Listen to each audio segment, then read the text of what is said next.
यदि यह हस्तिनापुर के भविष्य का प्रश्न है तो हम अपने दूत को पांडवों के समक्ष भेजने की आज्ञा देते हैं। हमें उन तक संदेश देना है कि हस्तिनापुर भी इस युद्ध के विरुद्ध है। और युद्ध के अंतिम दिन मैं अपने अपमान का प्रतिशोध लूंगी।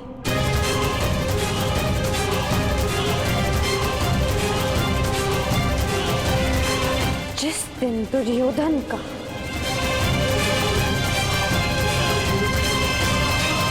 अंत होगा।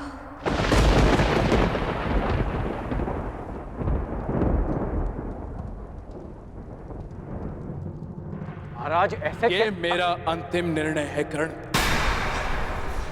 हमें अपनी ओर से एक प्रतिनिधि चुनना होगा। क्या आपके मस्तिष्क में कोई नाम है महाराज? संजय।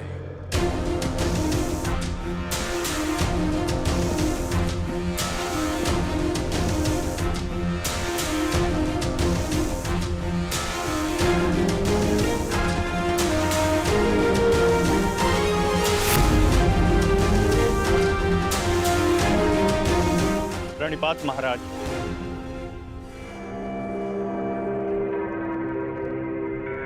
मुझे भी संजय के साथ जाने की आज्ञा दीजिए महाराज।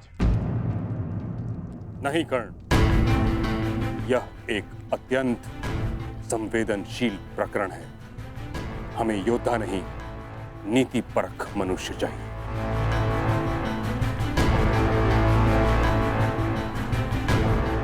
विदुर, तुम संजय के साथ जाओगे।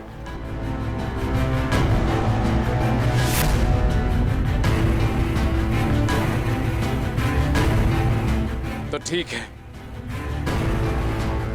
विदुर और संजय दोनों हस्तिनापुर की ओर से शांति प्रस्ताव लेकर जाएंगे। यह एक पारिवारिक प्रकरण है और हम नहीं चाहते कि परिजन ही परिजनों का रक्त बहाए। उचित है पांचाली, उचित है। अब ये युद्ध तुम्हारे बताए हुए दिन ही आरंभ होगा।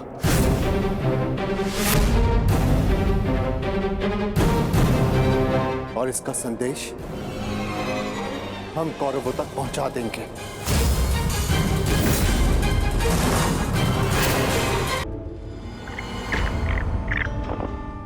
अपने खेल पर ध्यान रखो दुर्योधन, नहीं तो तुम मुझे परास्त नहीं कर पाओगे।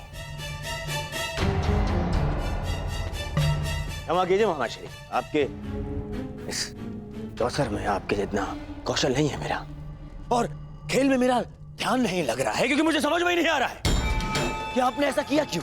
मैं पांडवों के समक्ष प्रस्ताव ले जाने के विरुद्ध था, आपने मुझे बाध्य किया। क्यों? आप पांडवों का विनाश नहीं चाहते? आप बदल गए क्या? क्यों आपने पिताश्री को शांति प्रस्ताव ले जाने के लिए मनाया? तुम्हें क्या लगता है दुर्योधन, क्या यह शांति प्रस्ताव युद्ध को रोक पाएगा? कदापि नहीं। अब यह युद्ध होकर रहेगा। इस युद्ध को कोई नहीं रोक सकता। अरे तो फिर संजय और विदुर को शांति प्रस्ताव लेकर क्यों भिजवाया आपने? प्रयास क्यों ना, बताइए ना। बताता। समझो दुर्योधन, जिस प्रकार हम दूत भेजेंगे उसी प्रकार वहां से भी उन्हें दूत भेजना होगा ना। तुम्हें क्या लगता है कौन आएगा दूत बन के पांडवों की तरफ से? कौन आएगा? वही जो दर्शाता तो यही कि उसका किसी भी निजी प्रकरण से कोई संबंध नहीं, परंतु जो हर प्रकरण में बीच में घुस आता है, जो मेरे हर छल को अपनी बुद्धि के बल से असफल कर देता है, वो जिसकी मनोहर बातों का व्यू गुरु द्रोणाचार्य के चक्रव्यूह से भी अधिक शक्तिशाली है, वो जो हस्तिनापुर के सिंहासन पर तुम्हें नहीं उन पांडवों को बिठाना चाहता है। वही छलिया, वही वासुदेव कृष्ण। कृष्ण। ये तो उसमें हंसने वाली क्या बात है, उसका क्या? बताता हूं।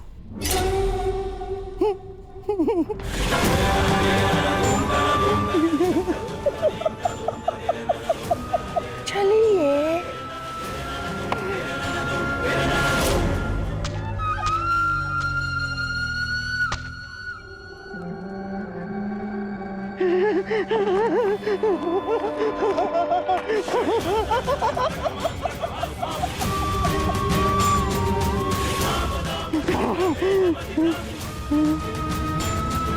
कृष्ण यहाँ आएगा तो अवश्य, परंतु जा नहीं पाएगा।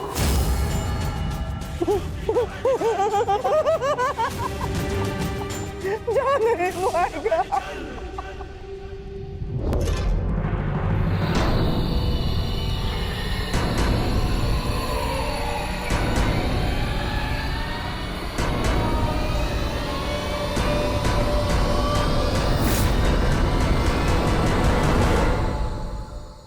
आपका क्या मत है वासुदेव? मैं इस प्रकरण में सम्मिलित ही नहीं हूं संजय महोदय, इसलिए इसका निर्णय भी युधिष्ठिर और दुर्योधन पर निर्भर करता है।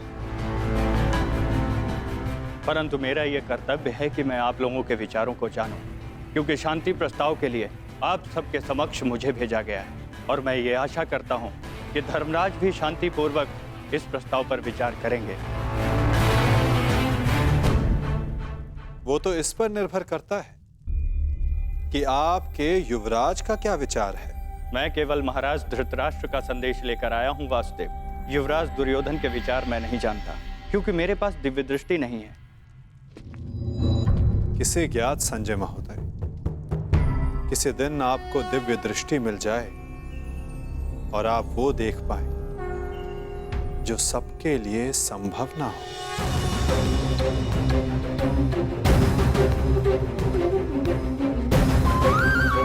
धर्मराज, आपके समक्ष हस्तिनापुर से शांति प्रस्ताव आया है।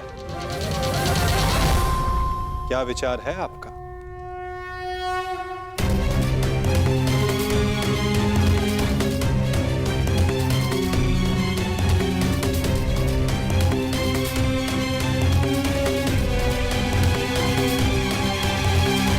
यदि हस्तिनापुर शांति चाहता है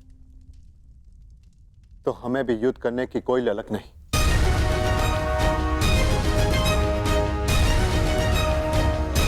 जब पितामह ने पहल की तो उनके निर्णय का मैं सम्मान करूंगा, परंतु ये युद्ध केवल मेरा नहीं, मेरे अनुजों का भी है और पांचाली का भी। इसलिए उनका मत जानना भी अत्यंत आवश्यक है। हमें ज्ञात है कि अवश्य ही तुम सबके हित की सोचोगे युधिष्ठिर, इसलिए हम सबको सबसे अधिक आशा तुमसे ही है। मुझे विश्वास है प्रतिकार और प्रतिघात के स्थान पर तुम शांति को महत्व दो। जहां तक शेष पांडवों का प्रश्न है, मुझे विश्वास है कि ये सब तुम्हारे निर्णय का सम्मान करें।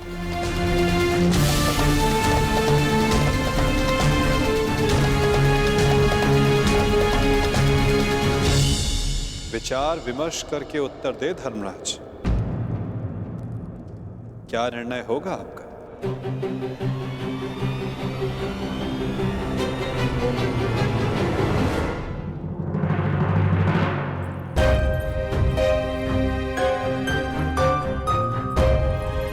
वृषसेन। अरे लक्ष्मणा, कैसी हो? मैं ठीक हूँ, परंतु तुम्हें यहाँ देख के आश्चर्य हुआ। तुम यहाँ कैसे?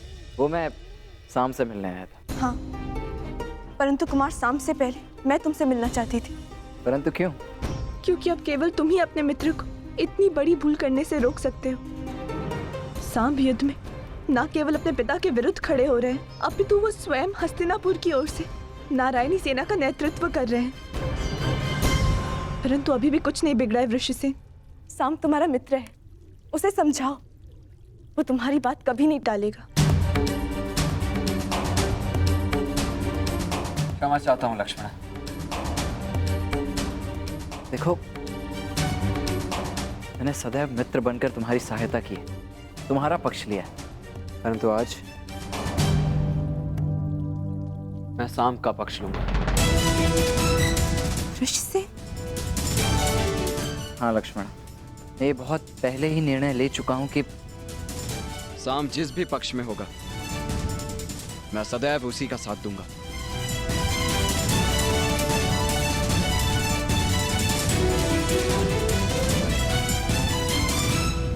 परंतु तुम्हें चिंता करने की आवश्यकता नहीं है लक्ष्मण। मेरे जीते जी शाम को कुछ नहीं होगा, विश्वास करो मेरा। पक्ष जो भी हो, हानि तो मेरे परिवार को पहुंच रही है ना ऋषिसेन।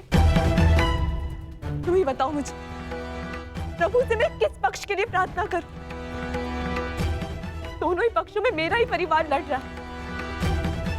मैं क्या करूं ऋषिसेन? तुम्हारे इस प्रश्न का उत्तर मेरे पास नहीं है लक्ष्मण। मैं तो ये भी नहीं कह सकता कि मैं तुम्हारी इस असमंजस से भरी परिस्थिति को समझ सकता हूँ।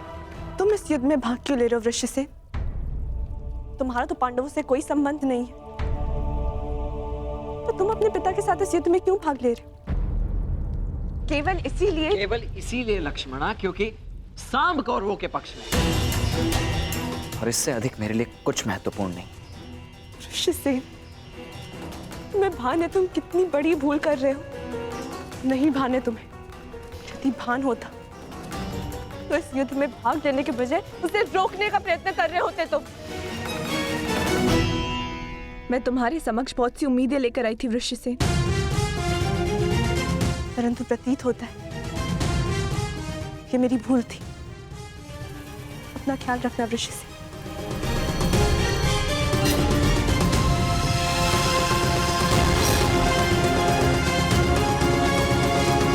अब मैं तो क्या, कोई भी इस युद्ध को होने से रोक नहीं सकता है लक्ष्मण। तुम्हारा अपमान मुझे स्मरण है पांचाली, परंतु इस महायुद्ध में केवल महाविनाश होगा। दोषियों को दंड अवश्य मिलेगा, परंतु सहस्त्रों लाखों निर्दोषों के प्राण भी जाएंगे। न जाने कितने परिवार बिखर जाएंगे पांचाली, कितने परिवार। और न्याय का क्या धर्मराज? ये युद्ध न्याय का है, और आपकी ली हुई प्रतिज्ञा का क्या? अरे भीम, मैं कुछ नहीं भूला हूं पांचाली, ना ही तुम्हारे अपमान को, ना ही मेरी प्रतिज्ञा को। और जहां तक बात है इस शांति प्रस्ताव की, तो मैं इससे बिल्कुल सहमत नहीं। परंतु पांचाली, हम सब तुम्हारा मत जानना चाहते हैं, क्योंकि यह प्रस्ताव स्वयं पितामह और महाराज के द्वारा भेजा गया है, और इसे ऐसे ही ठुकराया भी नहीं जा सकता। आप भूल रहे हैं वृकोदर, उस सभा में श्रद्धेय पितामह और महाराज धृतराष्ट्र भी उपस्थित थे, और वो भी मेरा अपमान होने से नहीं रोक पाए थे। मुझे लगा था कि वनवास पूर्ण होने के पश्चात हम सबके जीवन का एक ही उद्देश्य है, कौरवों का विनाश।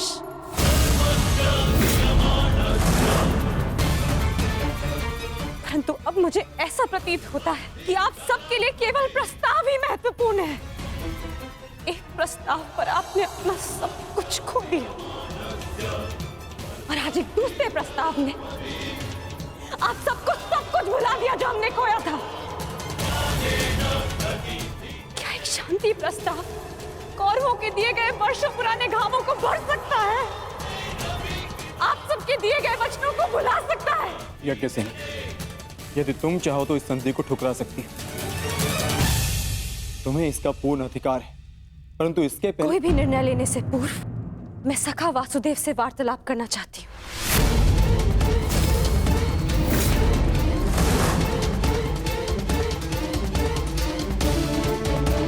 क्या हुआ? सखा कहाँ है? वो हस्तिनापुर के लिए प्रस्थान कर रहे हैं। परंतु क्यों? परंतु क्यों? पांडवों की ओर से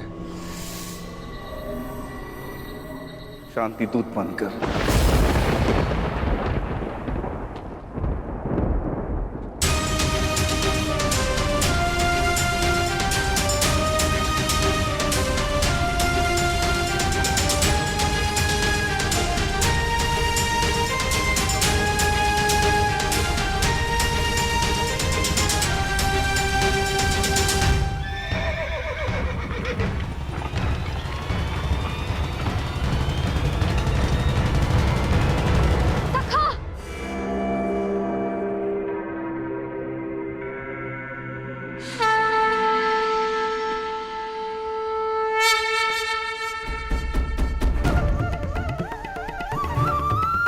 क्रोधित हो अपने सखा से?